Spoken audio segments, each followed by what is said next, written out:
అర్కిలాయు తన తండ్రి అయిన హేరోదుకు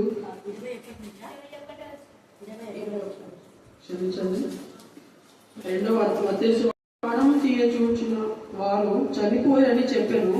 అప్పుడు అతడు లేచి శిష్యును తల్లిని తోడుకొని ఇశ్రాయేలు దేశంలోకి వచ్చాను. దేవుడు ఈ చిన్న దగ్గర వారిని దీవించి ఆశీర్వదించుగాక. ఆమేన్ ఆమేన్. ప్రశస్తమైన మీ సన్నిధానములకు వధింపబడిన గొర్రెపిల్ల రక్తానికి ఎంతో స్తుతించినా కూడా తక్కువే. దేవ యొక్క మధ్యాహ్న కాల సమయమందు పరిశుద్ధమైన దినం, ప్రత్యేకింపబడిన దినం, పునరుద్ధాన దినం, దేవా మీకు ఇష్టమైనటువంటి దినం, ఆదివారం దినమున మమ్మల్ందరూ కూడా మీ సన్నిధిలో చేర్చుంటారు. దేవా ఎక్కడ మీ సన్నిధి ఉంటుందో నా ప్రభా అక్కడ మేము ఉండటానికి మీ కృపా దయచేయండి. మేము ఎక్కడ ఆత్మతో సత్యంతో మేము ఆనందిస్తారో అక్కడ మీ సన్నిధి ఉంటుంది. అందుకు మీకు వందనాలు స్తుతులు స్తోత్రం చెల్లించుకుంటున్నాం. మేము వెళ్ళే ప్రతి ప్రదేశాన్ని మీరు ఆస్వాదిస్తున్నందుకు మీకు వందనాలు చెల్లిస్తున్నాం. మేము అడుగుపెట్టే ప్రతి ప్రదేశంను బలవంతంగా చేస్తున్న దేవా వందనాలు స్తుతులు స్తోత్రం చెల్లించుకుంటున్నాం. కారణం ఏంటంటే మీరు మా హృదయంలోకి వచ్చారు తండ్రి. దేవా మా హృదయం అనే పశువుల పాకను మీరు సరిచేయమని ప్రార్థిస్తున్నాం. దేవా మా హృదయంలో ఉన్నటువంటి నీకు విరోధమైన ప్రతి ఆలోచన తలంపు యేసునామములో గద్దించి పాతాళంలో బంధించమని ప్రార్థిస్తున్నాం. దేవా మా యొక్క హృదయాల్లో మీరు జన్మించాలని ఇష్టపడుతున్నారు. అనేక సంవత్సరాలుగా మా హృదయాల్లో జన్మించినటువంటి శిశువునే కాకుండా ఎదిగే క్రీస్తును మేము చూడడానికి మీ కృపాసనం దయచమని ప్రార్థిస్తున్నాం. సంవత్సరంలో జరుగుతుండగా నీ దయా కిరీటం మాతో కూడా ఉంచమని ప్రార్థిస్తున్నాం నాయన. ప్రతి సంవత్సరం ఆధ్యాత్మికంగా ఎదగడానికి, ప్రతి దినం వాక్యంలో ఎదగడానికి, ప్రతి దినం ప్రాంతంలో ఎదిగే జీవితాన్ని మీరు మాకు కలిగించమని ప్రార్థిస్తున్నాం. ఆత్మ సంబంధమైన ప్రతి ఆశీర్వాదాన్ని దేవా మేము పొందుకోలాగా మమ్మల్ందరూ కూడా మీరు ఆస్వాదించండి. మీరు ఎవరిని ఆస్వాదిస్తారో వారినే నేను ఆకర్షిస్తారని మీరు సెలవిచ్చారు. మీరు ఆకర్షిస్తేనే తప్ప ఎవరు ఇక్కడికి రాలేరు ప్రభా. మీకే స్తోత్రం, మీకే స్తోత్రం, మీకే స్తోత్రం, మీకే స్తోత్రం, మీకే స్తోత్రం, మీకే స్తోత్రం. మేమందరం కూడా నా ప్రభా నిరంతరము నీతే ఉన్నటువంటి ఆ పరదేశంలో మా ప్రభా నా మీకు ఇష్టమైన ప్రాంతంలో దేవా నా ప్రభా మేము జీవ వృక్ష ఫలాలు భోజించడానికి మాకు మీకు సహాయం దాచమని ప్రార్థిస్తున్నాం. మేము మీ సన్నిధికి రాకుండా దేవా మీతో నిరంతరం ఉండకుండా సాధన చేసే ప్రతి క్రీస్తులని కూడా మీరు లయపరిచి, అపవాది యొక్క తంత్రాన్ని మీరు లయపరిచి, అపవాదికి ఉన్న ఆయుధాలను కూడా దేవా మీరు హృదయపూర్వక వందనాలు. అలాగే ఆత్మీయ కలిగినటువంటి సహోదరి సలూన్ టీచర్ గారికి కూడా నా హృదయపూర్వక వందనాలు.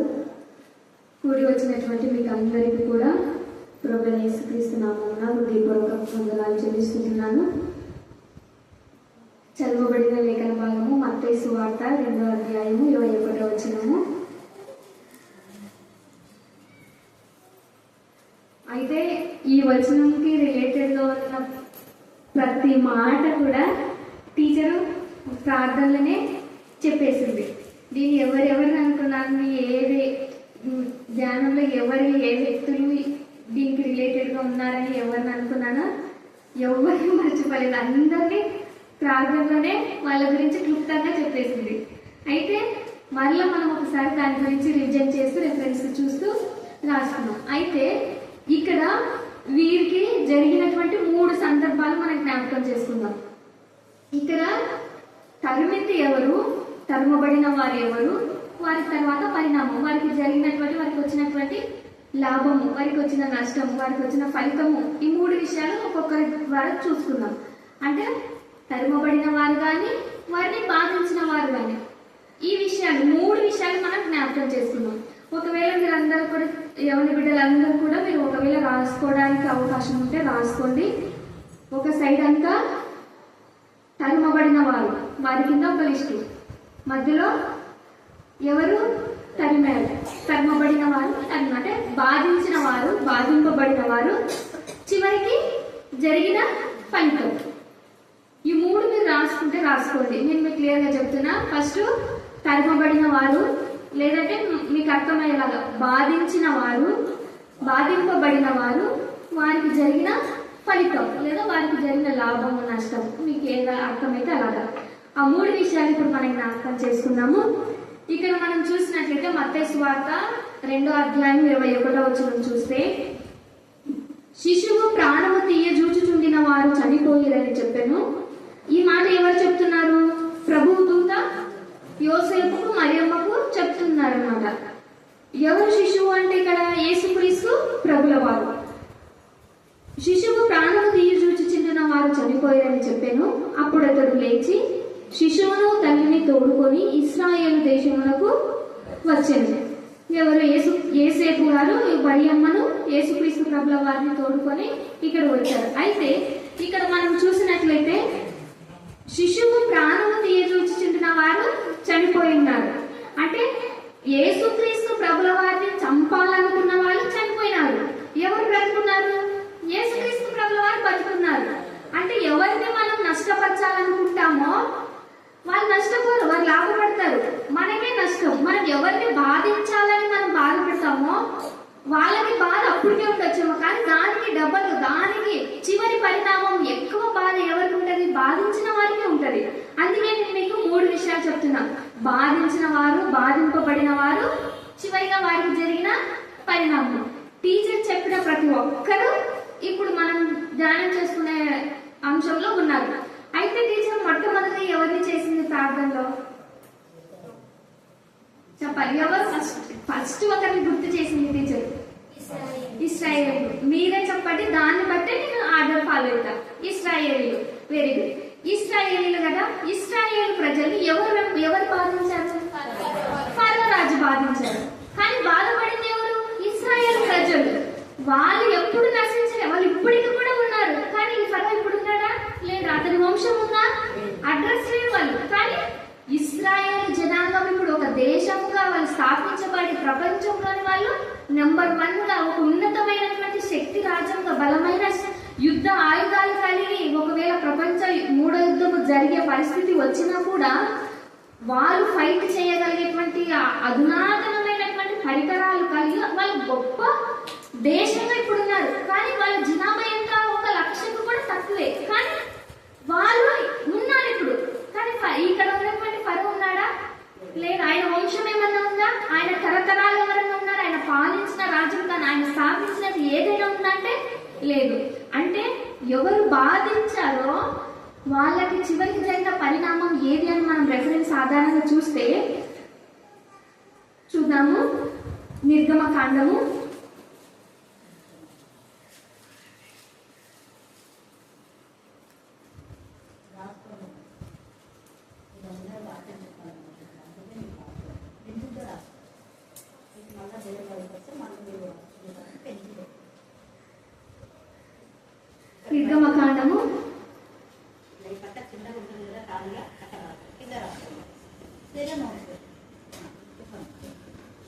12వ అధ్యాయము. అక్కడ అంతా కూడా ప్రజల్ని పోనిస్తారా లేదా అనేటువంటి ఆ సందర్భం అంతా కూడా అక్కడ రాయబడి ఉంటుంది. అయితే 13వ వచనంకి వచ్చేసరికి ఇక్కడ మనం చూస్తే 13వ వచనంలో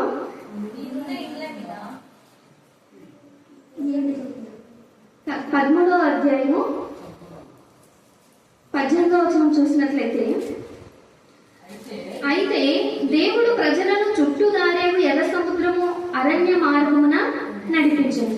ఇప్పుడు మనం చూసినట్లయితే మామూలు ఇశ్రాయేలు ప్రజలు ఐగుప్తులో ఉన్నారు. ఐగుప్తులో నుంచి వారిని కానానికి నడిపించాలి. ఐగుప్తుకి కానానికి చాలా దగ్గర ఉన్నటువంటి ప్రాంతమే. కానీ ఇప్పుడు మనం చూసినట్లయితే మనం గూడూరుకి రావాలి లేదా ఎమ్మెనూరుకి రావాలి. కర్నూలు నుంచి డైరెక్ట్ కోడుమూరు మీద వెళ్తే డైరెక్ట్ హైవే పైన వెళ్తాం.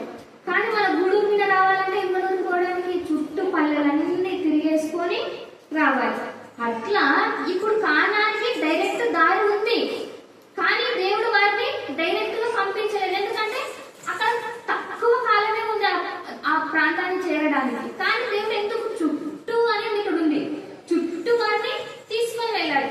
ఎందుకు తీసుకొని వెళ్ళాడు అని అంటే ఈ ఫరో సైన్యం యొక్క పరిణామం, ఫరో సైన్యాన్ని ఎలా జయించాలో వారికి యుద్ధము నేర్పడానికి, అరణ్యంలో వారిని యుద్ధ సన్నద్ధులుగా చేయడానికి దేవుడు వారిని ఎక్కడ తీసుకుని వెళ్ళి నడిపించాడు? అరణ్య మార్గమున నడిపించాడు. అయితే ఆ అరణ్య మార్గమున నడవడం ద్వారా ఏమి జరుగుతుంది అంటే శత్రువు నశించిపోతాడు. మనం ఏమనుకుంటాం, ఈ అరణ్య మార్గంలో మేము ఎలా వెళ్ళాలి? ఒకవేళ అంతమంది జనాభా కదా, వాళ్ళకి అరణ్య మార్గంలో ఫెసిలిటీస్ తక్కువ ఉంటాయి. ఇప్పుడు మనము మన వీధిలో నడిచి వెళ్ళేదానికి అడవిలో నడిచేదానికి తేడా ఉంటుంది. ఒకవేళ మనము ఇక్కడి నుంచి ఒకవేళ మన కొత్తగిరి బయటకు అక్కడ సైడ్ వెళ్ళామనుకో, కొంచెం దూరం మనకి ఏమైనా దప్పికైందనుకో చేస్తారు. కానీ మనం పొలాల్లోకి నడుచుకుంటే వెళ్ళామనుకో మనకు అక్కడ ఏ ఫెసిలిటీ ఉండదు. ఒకవేళ దప్పితేన ఆహారం ఇలాంటి ఫెసిలిటీ ఉండదు. ఒకవేళ మనం వెంట తీసుకుపోయిన తినాలి, అయిపోతే ఆకలితో ఉండాలి. అరణ్య మార్గంలో కూడా సేమ్ వాళ్ళ పరిస్థితి అలాగే. అరణ్య మార్గంలో వాళ్ళు వెళ్తూ ఉన్నప్పుడు వారికి ఎలాంటి అవకాశాలు కానీ ఎలాంటి సదుపాయాలు కానీ లేవు.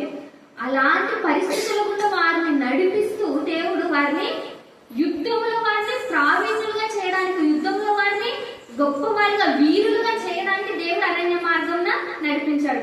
అంటే మనం కూడా ఏమనుకుంటాం, దేవా నాకు కష్టం వచ్చింది తీసే అని మనం వెంటనే ప్రార్థన చేస్తాం. కానీ దేవా ఈ అరణ్యంలో, ఈ సుడిగుండంలో, ఈ బాధలో, ఈ కన్నీటిలో మనం నడుస్తున్నప్పుడు ప్రభా మీరు నాకు తోడుండండి. మేము ఏ బాధ అయినా, ఎంత కష్టమైన, ఎంత నష్టమైన, ఎంత దిగులైనా ప్రభా మీరు మాకు తోడుంటే మేము వీటిని జయిస్తాం అని మనం దేవుణ్ణి అడగాలి. అయితే మనం దేవుణ్ణి తీసేయని మనం చెప్పడానికి లేదు. ఎందుకంటే దేవుడు ఏది ఇచ్చినా మన మంచి కోసమే మనం నమ్మాలి. అప్పుడే మనం ఆయన కార్యాన్ని చూస్తాం. అయితే వీళ్ళు అరణ్య మార్గం ఎన్నో మార్లు శోధించారు. అయితే ఈ అరణ్య మార్గం గుండా వాళ్ళు వెళ్తూ ఉన్నప్పుడు వారికి మధ్యలో ఒక మొట్టమొదటిగా ఎదురైన సమస్య ఏది అంటే ఎర్ర సముద్రం. ఎర్ర సముద్రం దగ్గర వాళ్ళు ఈ యొక్క మోషని నిందించడం కానీ ఆ సందర్భం అంతా మనం చూస్తాం. అయితే తదుపరి అధ్యాయంలో మనం చూసినట్లయితే అక్కడ 14వ వచనంలో మనం చూసినట్లయితే 14వ వచనము 21వ వచనం చూసినట్లయితే 21 నుంచి చివరికి అలాగే చూసుకుంటూ వెళ్తే 24లో ఉంది. 23 చూసుకుందాం. నీళ్లు విభజింపబడగా ఇశ్రాయేలీలు సముద్రపు మధ్యను 6 నెలల మీద నడిచిపోయింది. ఆ నీళ్లు వారి కుడి ఎడమ ప్రక్కలను వారికి గోడవలే ఉండేది. ఐగుప్తీయులను, ఫరో గుర్రములను, రథములను, రౌతులను వారికి తరిమి సముద్రం మధ్యన చేరి. ఇప్పుడు చూడండి, ఇశ్రాయేలు ప్రజలు ఎర్ర సముద్రం మధ్య నడుస్తూ ఉన్నారు. ఆ సముద్రం వారికి ఎలా ఉంది? ఇటుపక్కల వారికి గోడగా ఉంది, అంటే సపోర్ట్ గా ఉంది. ఇటు సైడ్ నీరు రావడానికి లేదు, ఇటు సైడ్ నీరు రావడానికి లేదు. గోడగా స్ట్రాంగ్ గా సపోర్ట్ గా ఉంది. మనం 6 నెలలుగా వెళ్తున్నారు. అయితే ఈ తరిమిన వారు, ఈ బాధించిన వారి పరిస్థితి ఎలా ఉందంటే మధ్యలో ఆగిపోయింది. మరి మధ్యలో వచ్చి ఉన్నారని ఇక్కడ రాయబడింది, స్పెసిఫిక్ గా ఉంది. చూడండి అక్కడ 24వ వచనంలో మనం చూసినట్లయితే 24లో 23 చివరిలో ఐగుప్తీయులు ఫరో గుర్రములను, రథములను, రౌతులను వారిని తరిమి సముద్రము మధ్యన చేరి. అంటే ఎవరైతే బాధిస్తారో, ఎవరైతే దేవుని బిడ్డలను గాయపరుస్తారో, వీరు ఎంత ఇశ్రాయేలుని బాధించారు కదా, మరలా పోనించి వెనకనే తరుముతా వచ్చారు. అలాంటి ఆ యొక్క వారి పరిస్థితి ఎలా ఉందంటే మధ్యలో వదిలివేయబడింది. అంటే ఒడ్డుగా చేర్చబడిన జీవితం కాదనమాట. వారి పరిస్థితి ఎక్కడ ముగిసిపడుతుందట, మధ్యలోనే అయిపోతుంది. వారి పరిస్థితి, వారి జీవితం, వారి గతి అంతా కూడా ఎక్కడ అయిపోతుంది? మధ్యలోనే అయిపోతుంది. మధ్యలో ఇప్పుడు మనం పూర్తి చేసిన పనుల కంటే మధ్యలో ఆపివేసిన పనులు అంత వాల్యూ ఉండదు, అంత విలువ ఉండదు. మనం ఏదైనా ఒక పని పూర్తి చేసినప్పుడు పొందిన ఆనందం కంటే మధ్యలో వదిలేసిన దానికి అంత విలువ ఇవ్వం, అది గుర్తు కూడా పెట్టుకోం కదా. అట్లా ఇక్కడ వీరి పరిస్థితి కూడా మధ్యలో వదిలివేయబడింది. అంటే వీళ్ళు ఇటు ఇశ్రాయేలీయులను ఓడించిన వారు కాదు, ఇటు బ్రతికి మరలా వారి జీవితం గడిపినట్టు లేదు, మధ్యలో నిలవబడిపోయినారు. అంటే వారి జీవితం మధ్యలో అర్ధాంతరంగా ముగిసిపోయింది. వీళ్ళు ఇంకా ఎర్ర సముద్రం దాటిన వెంటనే ఈ మోషే కర్ర చాటినప్పుడు ఆ నీళ్ళన్నీ ఎవరి మీదకి వచ్చినాయి? ఈ సైన్యం మీదకి వచ్చాయి. వాళ్ళందరూ శవాలై తేలారు. అయితే వీరు ముందు వెళ్ళిపోయిన ఇశ్రాయేలీలు వారు ఈ శవాలను ఏం చేశారు? చూశారు. అంటే వీళ్ళని బాధించిన వారు వాళ్ళ కళ్ళ ముందే శవమై తేలినారు. వారి సమాధి కూడా చేయబడినట్టు లేదంటే వారి శవాలు అయిపోయారు. ఇప్పుడు మన పితరులు అబ్రహాం, ఇస్సాకు, యాకోబు వీళ్ళందరూ చనిపోయారు. కానీ వారి సమాధి చేయబడ్డారు. వారు ఒక కోరుకున్న స్థలంలో, వారు పితరుల స్థలంలో, వారు కనాను దేశంలో, యోసేపు కదా ఐగుప్తులో ఉన్నప్పుడు యోసేపు మీ ఒక తరం వస్తుంది, మీరు ఐగుప్తులో నుంచి విడిపింపబడతారు, మీరు నా ఎముకలన్నప్పుడు తీసుకొని నా పితరుల దగ్గర కలపండి అంటాడు. అంటే వారి సమాధికి, వారి యొక్క ఆ యొక్క సమాధి చేయబడినటువంటి దానివల్ల అంతా వాల్యూ ఇస్తున్నారు. ఎందుకంటే ప్రభు రాకడలో మేమందరము ఆయనతో పాటు ఒక సైన్యంగా కొనిపోబడతామనేటువంటి నిరీక్షణ అప్పటి నుంచి. అందుకే వారి సమాధి విషయంలో వీళ్ళు నిరీక్షణ కలిగి ఉన్నారు, సమాధి విషయంలో జాగ్రత్త కలిగి ఉన్నారు. యాకోబు కూడా మరణ దశలో నా సమాధి ఎవరి దగ్గర చేయమన్నాడు? తన భార్య ఎవరు? ఇద్దరు కదా భార్యలు. ఎవరి దగ్గర చేయమన్నాడు? లేయ పక్కనే చేయమన్నాడు. కానీ రాహేలు మధ్యలోనే. ఎందుకంటే రాహేలు ఎవరిని బాధించింది? లేయని బాధించింది. అనేక మార్లు యాకోబు కూడా విసిగించింది. కానీ వాళ్ళంతా యూనిట్గా ఉన్నారు. మరలా తను పశ్చాత్తాపడి మరలా ఉంది. కానీ దేవుడు ఎప్పుడు ఏది మర్చిపోడు. మనం ఒకవేళ కొన్ని మాటలు వేరే వాళ్ళని నిందించి కానీ మనం మర్చిపోతామేమో, కానీ దేవుడు ఎప్పుడు మర్చిపోడు. ఒకవేళ మనం క్షమాపణ కోరి దానికి తగిన ప్రతికార్యం లేదు, దానికి తగినటువంటి మంచి క్రియ మనం చేసినప్పుడు ఒకవేళ అది దేవుని యొక్క పరిశుద్ధ రక్తంలో తుడుపు చేయబడతాయేమో, కానీ మనము అనిన తరువాత వాటిని మనము మర్చిపోయిన దేవుడు మర్చిపోడు. కానీ మనం పశ్చాత్తాపడినప్పుడు అవి తుడుపు చేయబడతాయి. అయితే ఇక్కడ మనం చూసినట్లయితే వీళ్ళు బాధించిన వారు ఎవరు? ఫరో వాళ్ళు. బాధింపబడిన వారు ఎవరు? ఇశ్రాయేలీయులు. బాధింపబడిన ఇశ్రాయేలీయులు బాధించిన వారి శవాలని కళ్ళారా చూశారు. వాళ్ళు ఎప్పుడు మమ్మల్ని ఇన్నేళ్ళు బాధించినారే, వాళ్ళు ఏమైపోయినారో ఏమో, వాళ్ళ సముద్రంలో మునిగిపోయినారు అన్నట్టుగా వాళ్ళ కళ్ళు ఎదురుగానే వాళ్ళ శవాలైతే వెళ్ళినారు. అంత పెద్ద సముద్రంలో వాళ్ళ శవాలు ఎలాగైనా కొట్టుకొని వెళ్ళిపోవచ్చు, కానీ వారు ఎందుకు చూశారు కళ్ళారా అంటే, ఇదిగో మా దేవుడు మాకున్నాడు, మీరు మమ్మల్ని ఎంత బాధించారో, మీరు మమ్మల్ని ఎన్నెన్ని మాటలు ఆడారో, మమ్మల్ని ఎంత మీరు చిత్తహింస పెట్టారో అందుకు నిదర్శనం మీరు ఈ శవాలుగా తేలడమే అని రుజువుతో వారు ధైర్యపరుచుకోవడానికి వారు ప్రభువుని ఇంకా ఆడుకోవడానికి, ప్రభువు మా పక్షంగా యుద్ధం చేయడానికైనా, శత్రువులని ఇలా శవాలుగా చేయడానికైనా నీవు సమర్థులు అని ప్రభుపై ఇంకా నమ్మకం ఉంచడానికి దేవుడు కళ్ళారా వాళ్ళ కళ్ళ ఎదుటనే వారిని శవాలుగా చేశాడు. అయితే రెండవ వ్యక్తిగా ఎవరు చెప్పింది టీచర్? ఇప్పుడు ఇశ్రాయేల్ ప్రజలు అయితే రెండవ వ్యక్తిగా ఎవరు చేసి ప్రే చేశారు? కూడా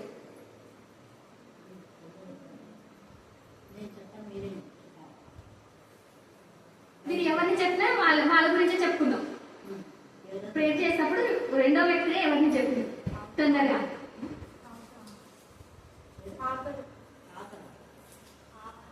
హామాన్. Very good. హామాన్ కదా. హామాన్ గురించి మనకు తెలుసు, కానీ క్లుప్తంగా వివరించుకున్నాం. హామాన్ ఎవరు? ఆయన కూడా యూదులను బాధించాలని చూసినవాడు. అంతవరకు బాధించినది కానీ ఆ వారికి హింస పెట్టినది కానీ ఆ సందర్భంలో అక్కడైతే రాయబడలేదు ఎస్తేరు గ్రంథంలో. కానీ మొర్దుకై ఉన్నాడు కదా, మొర్దుకై ఆయనకు నమస్కరించి మొక్కనందుకు. ఇప్పుడు ఆఫీస్ లో పెద్ద మేనేజర్ ఉన్నాడు అనుకో, బయట వాచ్మెన్ ఉన్నాడు, సార్ వచ్చేటప్పుడు కల్లా సార్ ఖచ్చితంగా గుడ్ మార్నింగ్ సార్ అని చెప్పాలి. చెప్పకపోతే ఉద్యోగంలో నుంచి ఊడిపడగొడతారు, లేదా ముందు వార్నింగ్ ఇస్తాడు, ఏం మిస్ చేయలేదు నాకు, రేపు మళ్ళీ నాకు మిస్ చేయాలని వార్నింగ్ ఇస్తాడు. కానీ అమాసంలో చేంజ్ చేస్తాడు వాచ్మెన్, మా సంగం చెప్పేస్తాడు, అంటే భయపడి చెప్పేస్తాడు. కానీ మొర్దకై కూడా అలాంటి పరిస్థితి వచ్చింది. అయితే మొర్దకైని అడిగాడు, నువ్వు నాకు ఎందుకు మొక్కట్లేదు అని అంటే, అప్పట్లో ఇప్పుడైతే ఇలా ఉంది కానీ అప్పట్లో ఇలా తల వంచి వాళ్ళు బెండై మొత్తం తల మొత్తం వంగి వాళ్ళకి నమస్కరించేవాళ్ళు. అయితే మొర్దకై ఏమంటాడు, నేను యూదుడను, నేను ఎవరికి పడితే వాళ్ళకి నేను మొక్కను, నేను నా దేవుడికి తప్ప నేను ఎవరికి సాష్టాంగ పడనని మొక్క మీదే చెప్పేస్తాడు. అయితే నువ్వు నాకు మొక్కవా?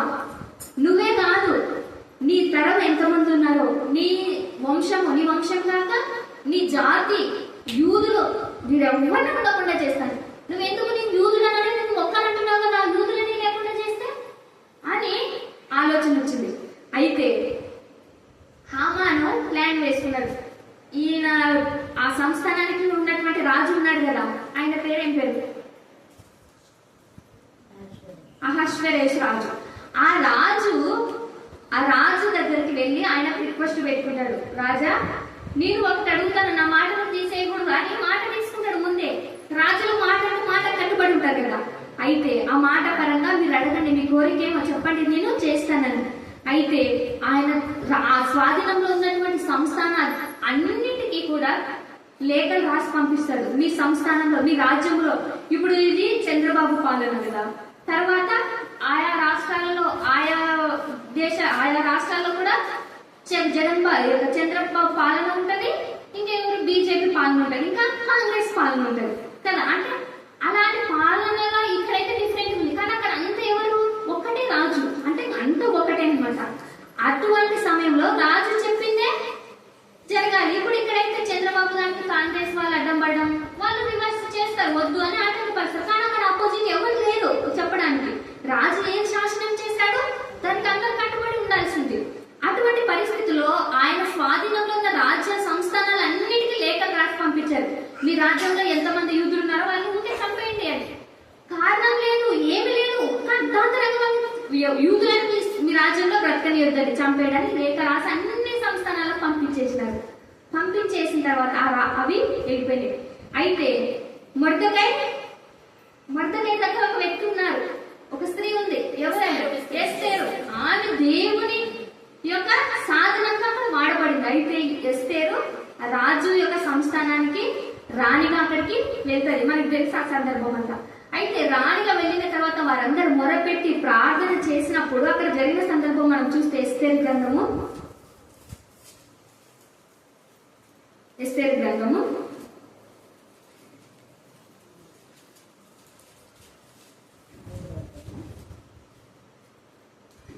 5వ అధ్యాయము 14వ వచనంలో అక్కడ చూసినట్లయితే, అతని భార్య అయిన జెరెషును అతని స్నేహితులందరూ 70 మూరల ఎత్తుగల ఒక ఉరి కొయ్యను చేయించుము, దాని మీద మొర్దెకై ఉరి తీయబడినట్లు రేపు నీవు రాజులతో మనవి చేయము. ఇక్కడంతా మనం చూస్తాం, ఒక ఉరి కొయ్య హామాను సిద్ధపరిచినాడు. ఎవరికి? మొర్దెకైని సపరేట్ ఉరి కొయ్యని వేయాలని, ఉరి కొయ్యని ఆయనని చంపించేయాలని, మిగతా యూదులని తన రాజ్యంలో ఉండకుండా సంహరించేయాలని. అంటే ఈయనని ప్రత్యేకంగా కల్లారా చంపేస్తే మిగతా వాళ్ళంతా కూడా ఇలా ఎదురు తిరగడానికి కానీ మొక్కకుండా ఉండడానికి కానీ అవకాశం ఉంటుంది కదా. అంటే అందరు మాకు లోబడి ఉంటారు, అందరు మాకి ఇక సలాం చేస్తూ ఉంటారు అన్నట్టుగా వీళ్ళు వాళ్ళ కళ్ళెదురు ఈయన మరణాన్ని ఒక ఉరిపోయేది చేయాలని అక్కడ చూస్తారు. అయితే అక్కడ జరిగిన సందర్భం అంతా మనకు తెలుసు. రాజుకు నిద్ర పట్టకపోవడం, ఎస్తేరు రాణి రావడం, ఎస్తేరు రాణిగా రాజుకు విన్నవించుకోవడం, ఆ సందర్భం అంతా మనం చూస్తాము. రాజు నిజాలు తెలుసుకొని ఆ తాకీదులను పరిశీలించి హామాను ఎటువంటి వాడు, యూద జనాంగం ఎలాంటి వారు, ఒకసారి వారికి ఆపద వచ్చినప్పుడు వీరు ఎలా వారికి సహాయపడ్డారు, అన్ని విషయాలు కూడా రాజు అక్కడ తెలుసుకుంటారు. తెలుసుకున్న తర్వాత మనం చివరిగా చూసినట్లయితే ఈ యొక్క చివరి 9వ అధ్యాయంలో మనం చూసినట్లయితే 25వ వచనంలో, ఎస్తేరు రాజు ఎదుటికి వచ్చిన తర్వాత రాజు అతడు యూదులకు విరోధంగా తలపెట్టిన చెడు యోచన తన తల మీదకే వచ్చినట్లుగా చేసి వాడును మన కుమారులను ఉరి కొయ్య మీద ఉరి తీయబడినట్లుగా ఆజ్ఞ రాయించి ఇచ్చారు. ఇప్పుడు ఇక్కడ ఎవరు ఆలోచన చేసినారు? హామాను చేసినారు, వారి కుమారులు కాదు. కానీ శిక్ష ఎవరికి వచ్చింది ఇక్కడ? వారి కుమారులకు కూడా. అంటే వారి వంశమే లేదు, వారు ఉరి తీయబడినారు. ఉరి తీయబడిన తర్వాత వారి సమాధి సరిగా చేయబడకపోదు. ఎందుకంటే ఉరి తీయబడిన వారిని దించి సమాధి చేయడానికి చాలా ప్రాసెస్ ఉంటుంది. అంటే వాళ్ళు వారి ఉరి కొయ్య మీదనే చనిపోయి ఉంటారు కాబట్టి. అయితే ఇక్కడ ఎవరికి వచ్చింది నాశనము? ఎవరు? యూదులను బాధించాలనుకున్నాడు, యూదులు లేకుండా చంపేయాలనుకున్నాడు. కానీ చనిపోయింది ఎవరు? ఆయన కుమారులు. ఆయన కుమారులు చనిపోతే ఆయన వంశం ఉంటుందే? ఉండదు కదా. అంటే ఆయన పేరు, ఆయన వంశం కానీ ఆయన మాట కానీ వినపడనట్లుగా ఇక్కడ వారు చనిపోయినారు. అంటే వారు ఏం చేసుకున్నారో అదే వాళ్ళ తల మీదకి వచ్చింది కదా. ఇక్కడ బాధించింది ఎవరు? హామాను. బాధింపబడింది ఎవరు? మొర్దెకై. అక్కడ ఆయా సంస్థానాల్లో ఉన్నటువంటి యూదులు కూడా వారికి కూడా హింస తీసుకురావాలని అనుకున్నారు. కానీ యూదులను చంపాలనే ఆలోచన కానీ, యూదులను తరిమి కొట్టాలనే ఆలోచన కానీ, యూదుల రక్తాన్ని చిందించిన ఏ రాజు కూడా ప్రపంచ చరిత్రలో ఇప్పటికీ కూడా లేదు. వాళ్ళంతా కనుమరుగైపోయారు. అనేక మంది ఇంకా టైటానస్ కానీ, హిట్లర్ కానీ, నెపోలియన్ కానీ, వీళ్ళంతా మనం చరిత్రలో చదువుకుంటే యూదులను వాళ్ళందరూ కూడా ఈ 2వ ప్రపంచ యుద్ధంలో 6 కోట్ల మంది యూదులను చంపేస్తారు. 6 కోట్ల మంది యూదులను ఊరికి వారి లెక్క మాత్రమే, లెక్క కందిన వాళ్ళు 6 కోట్ల మంది, లెక్కించడానికి వీలు లేని వారు ఇంకా ఎంతమంది. ఇప్పుడు చనిపోతే శవాలను లెక్కిస్తారు కదా, కానీ కనిపించిన మేమేంటో లెక్కిస్తారు. కానీ కనబడక, కనుమరుగు కాక, ఇంకా తెలియక చనిపేసి అక్కడక్కడ పాతి పెట్టి ఒకవేళ అక్కడ ఆయా ప్రాంతాలకు విసిరేసి ఆ విధంగా ఎంతో మంది ఉంటారు. కానీ దాదాపు 60 కోట్ల మంది యూదులను వారు ఈ యొక్క హిట్లర్ కాలంలో 2వ ప్రపంచ యుద్ధంలో చంపేస్తారు. అయితే అట్లా చంపేసినప్పుడు వారి రక్తం అంట, యూదుల రక్తం అంట, ఇట్లా వీధుల్లో నడుచుకుంటూ వెళ్తుంటే ఇక మోకాల వరకు పారుతా ఉందంట ఈ రక్తం. అయితే అంతగా యూదులను చంపాలని, అంతగా బాధ పెట్టాలని, అంతగా వారిని రక్తపాతం చెందించాలని యూదుల పైన అంత క్రూరమైన ఆలోచన చేసిన హిట్లర్ ఇప్పుడు ఉన్నాడంటే లేడు. కానీ యూదుల జనాంగం ఇప్పుడు ఇస్రాయేల్ దేశంలో ఉన్నారు. వారు ప్రభు రాకడ కొరకు మెస్సేజ్ వస్తారని వారు ఎదురు చూస్తున్నారు. అయితే ఆయన యొక్క రెండవ రాకడలో వారు రిపెంటెన్స్ అవుతారు, వారు పశ్చాత్తాపడతారు, ఈ మెస్సేజ్ వారు కనుగొంటారు, మరలా వారు తిరిగి ప్రభువుని నమ్ముకుంటారు. అయితే యూదులను బాధించినట్లుగా ఇక్కడ యూదులని ఇక్కడ రాయబడింది, కానీ దేవుని బిడ్డలను, దేవునిపై నమ్ముకున్న బిడ్డలను బాధించినటువంటి ఏ రాజైన, ఎంత గొప్ప వ్యక్తి అయినా, ఎంత ప్రపంచ అభినేత అయినా కూడా వంశమే లేకుండా చేశారు దేవుడు. వారి సమాధులు కూడా సరిగా చేయబడలేదు కదా. అంటే వారి మరణము కూడా దేవునికి ఇష్టం లేదు, వారి మరణము కూడా మర్యాదగా జరగలేదు. అంతగా దేవుడు వారిని అక్కడ ఆ యొక్క సందర్భాల్లో చేశాడు. ఎందుకు అనంటే దేవుడు తన ప్రజలను బాధ పెట్టినందుకు, తన ప్రజలను హింసించినందుకు. అయితే దేవుని ప్రజలను హింసించిన వారు కనుమరుగయ్యారు, కానీ హింస పొందిన ఇశ్రాయేల్ జనాంగం నానాటికి వాళ్ళు వృద్ధి పొందుతూనే ఉన్నారు. ఆనాడు ఫరో వాళ్ళు అంటారు, ఇంతమంది అవుతున్నారు, వీళ్ళంతా సైన్యమై మహాసైన్యమై మన మీద తిరగబడితే మన సైన్యం ఎటెళ్ళిపోతుందో, అందుకే వాళ్ళని మగపిల్లల చంపేయండి అని చెప్తాడు కదా. మగపిల్లల చంపేయండి అని 2 స్త్రీలని నియమించుకుంటాడు. అయితే అక్కడ కూడా అనేక మంది యూద బాలులు చనిపోయిన దేవుడు మోషేను బ్రతికిస్తాడు. ఆ తదనంతరం అనేక మంది మరలా యూదుల జనాంగాన్ని ఇప్పుడు మత్తయి సువార్త ఎక్కడ ప్రారంభమైందంటే చూడు, ప్రారంభంలో నుంచే అపవాది యూదులను టార్గెట్ చేసింది. అంటే దేవుని పిల్లల పైన టార్గెట్. ఊరికే లోకంలో ఉన్న వాళ్ళకి ఎవరికి ఏది టార్గెట్ ఉండదు.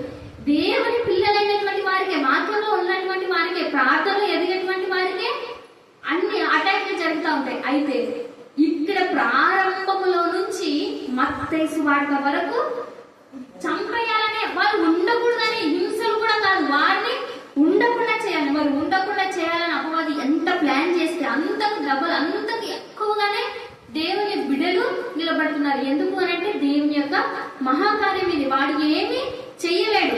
అయితే ఇక్కడ మత్తయి సువార్త 2వ అధ్యాయంలో హేరోదు చంపాలనుకున్నాడు.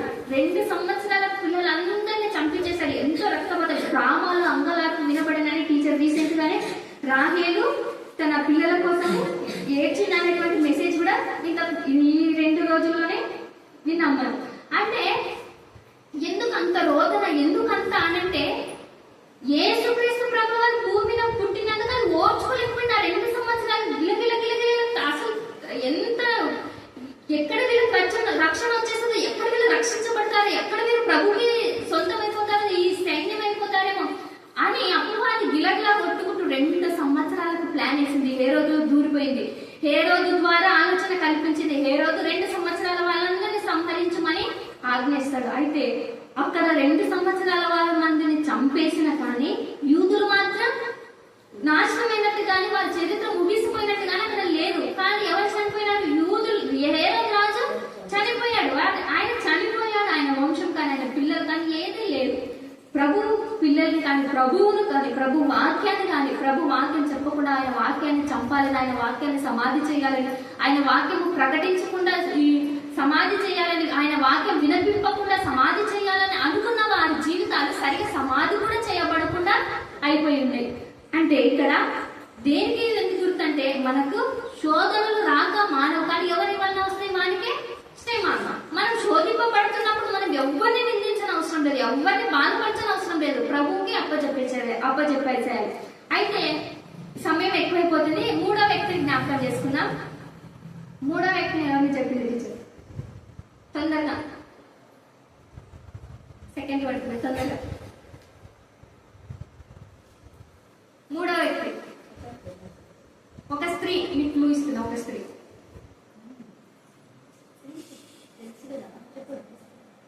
యజబేలు కదా, యజబేలు స్త్రీ. ఆమె ఏలియా ఎవరు?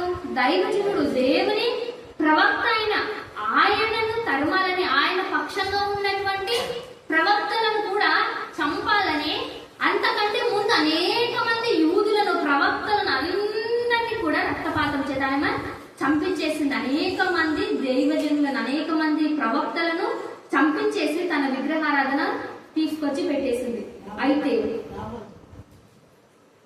ఈ సందర్భం ఎక్కడ చూస్తాం మనం అంటే నాబోతు ద్రాక్ష తోట దగ్గర క్లియర్ గా కనబడుతుంది. అయితే ఎవరిని బాధించింది ఒక యెజబెల్ స్త్రీ అని అంటే ముఖ్యంగా నాబోతుని కదా. నాబోతు సందర్భంలోనే ఆమె మరణిస్తుంది. కానీ ఏలియా ప్రవక్తని బాధించిన తర్వాత ఆయన మరలా దేవుడు సంరక్షించని మరలా మహిమ పరిచర్యకు వాడుకుంటాడు. అయితే యెజబెల్ స్త్రీ ఎక్కడ ప్రత్యక్షమైన మరణం ఎవరి సందర్భంలో అంటే నాబోతు సందర్భంలో. అయితే నాబోతుని బాధించింది. ఆయన నా పిత్రాజితం ఇది నాది, నా పితరులది ఇది, నా స్వాస్థ్యం నాది, ఇది నేను ఇవ్వను అని అన్నా కూడా బలవంతంగా లాక్కోవాలని చూసింది. నువ్వు ఇస్తావా ఇవ్వు, లేక నేనే తీసేసుకుంటా. ఎందుకంటే ఆమె చేతిలో అధికారం ఉంది, ఆమె రాని కదా, రాజు భార్య. ఎందుకంటే రాజు సమర్థవంతమైన రాజుగా లేడు అక్కడ, అందుకే అంత ఆమెకు అప్పచెప్పించాడు. ఎందుకంటే రాజు దేవుని బిడ్డ, దేవుని వంశంలో ఉన్నవాడు. కానీ రాని ఎవరు? అన్యమైన స్త్రీ. ఆమెను చేసుకోవడం ద్వారా, అందుకే దేవునికి విరోధమైన వారిని చేసుకోవడం ద్వారా మనకి ఏ స్థానము ఉండదు. ఉండకపోగా గౌరవప్రదమైనటువంటి ఏ మర్యాద కూడా ఉండదు. అది ఉండకపోగా ఈమె రివర్స్ అయిపోయినారనమాట. ఇప్పుడు రాజుగా ఆయన పరిపాలించాల్సింది పోయి ఎవరు వచ్చారు రాజస్థానాన్ని? రాని తీసుకెళ్ళి రివర్స్ అయిపోయినారు. అంత అధికారం అంతా పెత్తనమంతా తీసుకొని ఆయనకు మనశ్శాంతి నెమ్మది లేకుండా అక్కడ చూస్తాం. అయితే అన్యులను చేసుకోవడం ద్వారా, అన్యులతో పొత్తు పెట్టుకోవడం ద్వారా ఆయన జరిగిన పరిణామం అది. అయితే అక్కడ చంపబడింది మాత్రం యెజబెల్ స్త్రీ. అయితే నాబోతుని ఆమె బాధించింది. ఇవ్వను ఇవ్వను ఇవ్వను అన్నా కూడా లాగిచ్చేసుకుని ఆయనను చంపించి ఆయనను రక్తపాతం చేసి ఆయనను చంపించేసి ఆయన రక్తాన్ని చిందించేసి లాగేసుకోవాలనిపోయింది. అయితే దేవుడు ఎవ్వరిని వదిలిపెట్టాడు, ఎప్పుడు కూడా ఆయన చూస్తూ ఉంటాడు. తగిన సమయం అన్న ఆయన కార్యం చేస్తాడు. అయితే ఇక్కడ చివరికి ఆమె ఏమైతుంది? ఆమె రక్తము ఏమి తింటాయి? కుక్కలు తిని వేస్తాయనుంది. అంటే ఆమె సమాధి చేయబడినట్టుగా కానీ ఆమె మరణం ఘనంగా కానీ ఏమంత లేదు. ఇప్పుడు మనము మరణిస్తే సంబరాలతో మనం సమాధిని తీసుకుని వెళ్తాం కదా. మనం బ్యాండమాలతో తీసుకువెళ్ళి మరణించినప్పుడు పెట్టెలో భద్రంగా బంధించి మనం సుగంధ ద్రవ్యాలు పూసి తీసుకెళ్తాం. అంటే మర్యాదపూర్వకంగా. ఎందుకు ఇక బ్యాండమాలతో? ఎందుకంటే సంబరం. ఎందుకంటే క్రైస్తవులకు మాత్రమే మరణము ఒక నిరీక్షణ, ఒక సంబరం. మిగతా వాళ్ళంతా ఎవరు కూడా ఇలా చెయ్యరు. ఎందుకంటే క్రైస్తవునికి మాత్రం. ఎందుకంటే మరలా మేము తిరిగి లేచి ప్రభువును చూస్తాం, ఆయన నిత్యమైన రాకడలు, ఆయన రాజ్యంలో ఉంటామనే నిరీక్షణతో దీన్ని ఘనంగా క్రైస్తవుడు మాత్రమే మరణం కోసం ఎదురు చూస్తాడు. క్రైస్తవుడు మాత్రమే మరణము వచ్చినా ప్రభు కోసం ఆయన సిద్ధంగా ఉంటాడు. కానీ వేరే ఏ వాళ్ళు కూడా మరణం అని భయపడతారు. కానీ క్రైస్తవుడు మాత్రం ప్రభువా నన్ను తీసేసుకో, ప్రభువా నేను ఇంకా మరణిస్తే చాలు అని ప్రభువుకి విన్నవించుకుంటారు. అంటే మరణానికి ధైర్యంగా సిద్ధపడి ఉంటారు. ఎందుకంటే ఆయన మరణాన్ని ఎప్పుడూ జయించేశాడు. అందుకే ఇక్కడ ఈ యొక్క మరణం వీరికైతే మరణము ఎలా ఉంటుంది? కుక్కలు తినివేసిన ఆమె యొక్క రక్తాన్ని యెజబెల్ స్త్రీ. అందుకే బాధించినటువంటి యెజబెలు, బాధించబడిన నాబోతు ఏ వంశం వాడంటే యూద జనాంగం. ఆయన కూడా ఆయన తదనంతరం ఆయన వంశం ఇప్పటికీ ఉంది. కానీ ఎందుకంటే యూదులు వారి 100 తరాలైనా కూడా వారి చరిత్రను రాసి పెట్టుకుంటారంట, వారి పితరుల పేరు చెప్తారంట. ఇప్పుడు మనమైతే మన జేజీ పేరు, మన జేబ పేరు చెప్తాం. తర్వాత వాళ్ళ తండ్రి పేరు చెప్తాం. మన ముత్తాతల పేర్లు చెప్తాం. కానీ తర్వాత ఒక 3 తరాల పేర్లు మనకు తెలియవు, చెప్పలేము. కానీ యూదులు అలా కాదంట. ఇప్పుడు యూదులు అబ్రహాము నుంచి మొత్తము చరిత్ర అంతా వాళ్ళు చెప్పేస్తారంట. మేము ఈ వంశానికి చెందినవారు, మేము వీరి నుంచి వచ్చినాం, వీరి నుంచి వచ్చినామని వారికి ఎన్ని తరాలను అబ్రహాం నుంచి తీగలాగుతారంట. అంటే అంత వాళ్ళు హిస్టరీకి, అంత వంశానికి వాళ్ళు అంత ప్రాముఖ్యత ఇస్తారంట. అయితే దేవుడు అందుకే ఆ వంశాన్ని ఈ దినమున ప్రత్యేకించుకున్నాడు, ప్రతిష్ఠించుకున్నాడు. అయితే ఇక్కడ మనం చూస్తే యెజబెల్ స్త్రీ బాధించింది నాబోతుని, ఆయన దేవుని పిల్లల్ని. కానీ ఆమె మరణము ఏమాత్రం కూడా సమాధి చేయబడినట్టు కానీ వారి మరణము అక్కడ ఏమి ఘనంగా లేదు. అయితే వారి రక్తం కుక్కలు హీనమైనటువంటి యొక్క మరణం. అయితే ఇంకొక వ్యక్తిని మనం చూసుకున్నట్లయితే ఇంకొక వ్యక్తి ఎవరు?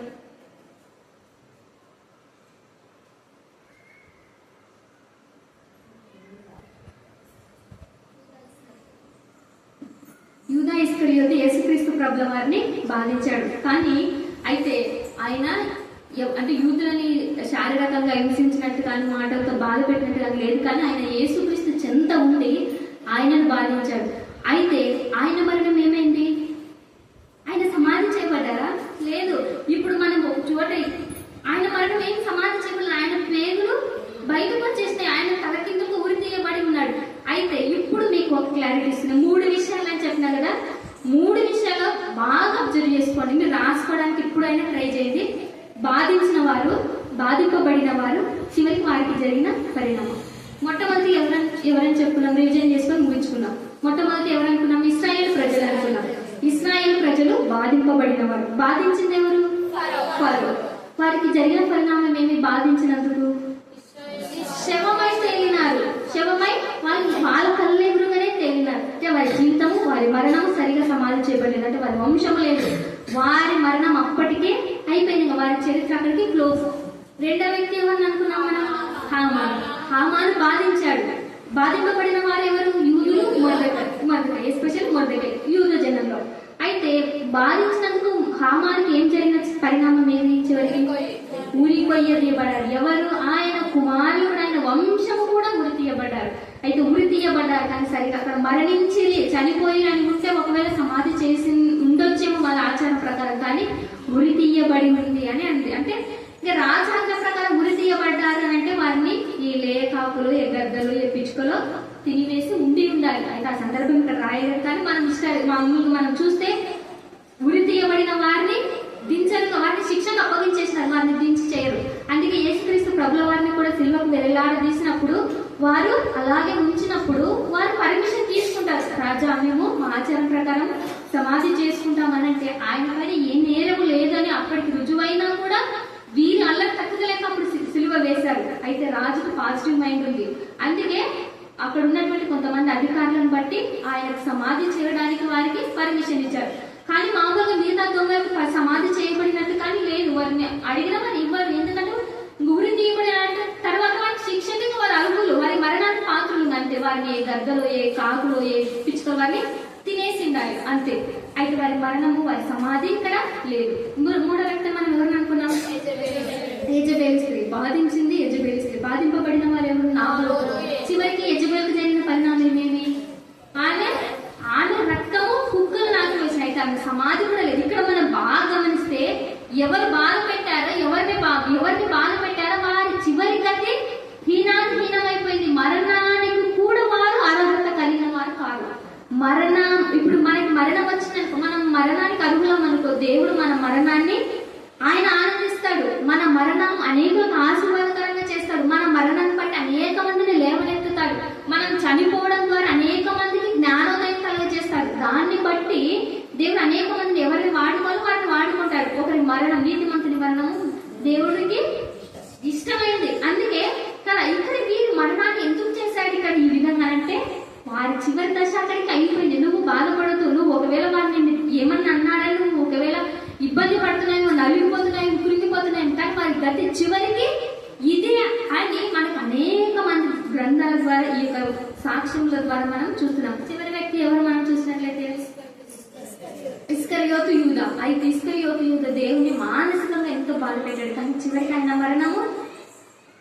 మరణం ఎలా అయిపోయింది? చెట్టును వేలాడు, ఉరి తీయబడి ఉన్నాడు. అయితే ఆయన సమాధి అక్కడ సరిగా చేయబడినట్టు కానీ, ఆయన మరణము మంచిగా జరిగినట్టు కానీ, ఘనంగా కానీ అక్కడ ఎంచబడలేదు.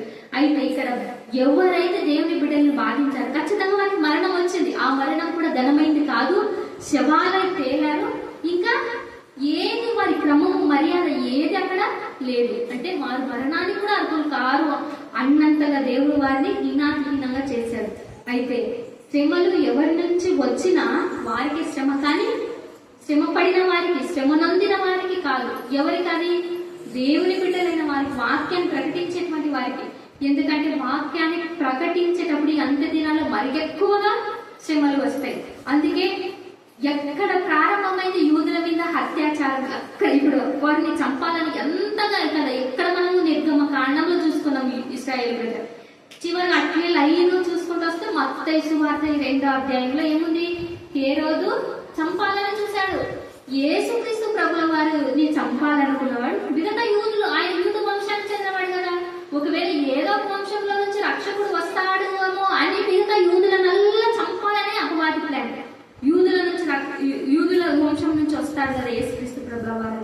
అయితే దాని ప్లాన్ ఇక్కడ కూడా వర్కౌట్ కాలేదు. ఒకవేళ అప్పటికి యూదులు కానీ అప్పటికి ఇద్దరు చనిపోయిన, బాధింపబడిన వారి శ్రమ పొందినా కూడా మరింతగా వారు బలం పొందుతారు, మరింతగా ప్రభువుల వారి ధైర్యం పొంది మరింతగా అభివృద్ధి చెందారు, విస్తరించారు. అయితే మనం తెలుసుకోవాల్సింది ఏది ఈ వాక్యం ద్వారా అంటే, మనము వాక్యం ప్రకటిస్తున్నప్పుడు వాక్యాన్ని వినిపించకూడదని, వాక్యాన్ని ప్రకటించకూడదని, వాక్యానికి ఎన్నో శోధనలు వస్తాయి. ఎక్కడ వాక్యం ఉంటే అక్కడే శోధనలు వస్తాయి.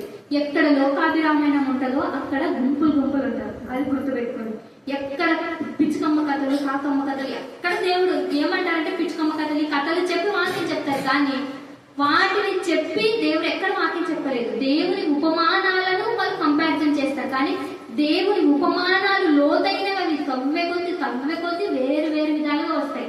వీళ్ళు దేవుని ఈ లోకానుసారమైన కథలు చెప్పి వాటిని దేవుని యొక్క ఉపమానాలతో పోలుస్తారు. దేవుడు అర్థం కానందుకు ఉపమానాలతో చెప్పాడు కదా, మేము కథలతో చెప్తాం. అయితే పిచ్చుకమ్మ కథలు, కాకమ్మ ఇవేమి కాదు. వాక్యం చెప్పాల్సింది ఉన్నట్టుగా ప్రతి ఉపమానం దానికి రిలేటెడ్ గా ఉన్న ఉపమానం కూడా దేవుడు అందులో రాయించి పెట్టాడు. మనం లోకంలో ఉన్న ఏ కథలు తీసుకొచ్చి దానికి ఉదాహరణ చెప్పాల్సిన అవసరం లేదు. దేవా, మేము మీ బిడ్డలకు చెప్తున్నప్పుడు, అయ్యా మేము మీతో మాట్లాడుతున్నప్పుడు మాకు అర్థమయ్యే విధానంలో మాట్లాడండి. మాకు ఏ కథలు, ఏ లోకాభిరామం అవసరం లేదు. ఎందుకంటే ఆయన సూటిగా స్పష్టంగా మాట్లాడే దేవుడు. ఈ లోకంలో ఎంతమంది దేవుళ్ళు, విగ్రహాలు అన్నీ ఉన్నాయి, కానీ పిలిచిన పలక నోరు అవేవి మాట్లాడవు. కానీ మన దేవుడు మనము ఆయన సన్నిధిలో మౌనంగా కనిపెట్టిన ఆయన స్వరాన్ని మనకు వినిపింపజేస్తాడు. ఆయన వాక్యం ద్వారా నేరుగా మనతో మాట్లాడతాడు. మనం ఊహించలేని సంగతులైనా మనకు చెప్తాడు. ఇంత వాక్యము, ఇంతగా మనం ఏది నాకు కావాలన్నా కూడా, అందుకే కీర్తనలు అంటాడు, నీ నోరు తెరువుము, బాగుగా తెరువుము, నేను దాన్ని నింపేది. అంటే మనకి ఎంత పెద్దగా నోరు తెరిస్తే అంత ఎక్కువ ఆహారం. అంతే చిన్న ముద్దలు తీసుకొని తింటే ఇంత కడుపెడుతుంది, లావు ముద్దలు తీసుకొని తింటే ఎక్కువ కడుపెడుతుంది, ఎక్కువ బలం వస్తుంది. అంతే దేవుని వాక్యం వినేటప్పుడు కానీ, ఆయనతో మాట్లాడేటప్పుడు కానీ, ఆయన వాక్యం చదివేటప్పుడు కానీ ఎంత బాగా నోరు తెరుస్తామంటే, ఎంత బాగా వాక్యం చదువుతామో, మన నోటితో ఎంత వాక్యం చదువుతామో అంత మనకు దేవుడు ఇస్తానన్నాడు. అంతేగా సింపుల్, ఏం లేదు. ఇవి ఏం అవసరం లేదు మనకి, లోక సంబంధమైన ఏ సొల్లు మనకు అవసరం లేదు. కానీ దేవుడు ప్రతిదీ మనకు వివరిస్తాడు. అయితే సమయం చాలా ఎక్కువైంది. దేవుడు తన పరిశుద్ధ వాక్యం దీవించి ఆశీర్వదించిందాక. ఆమేన్.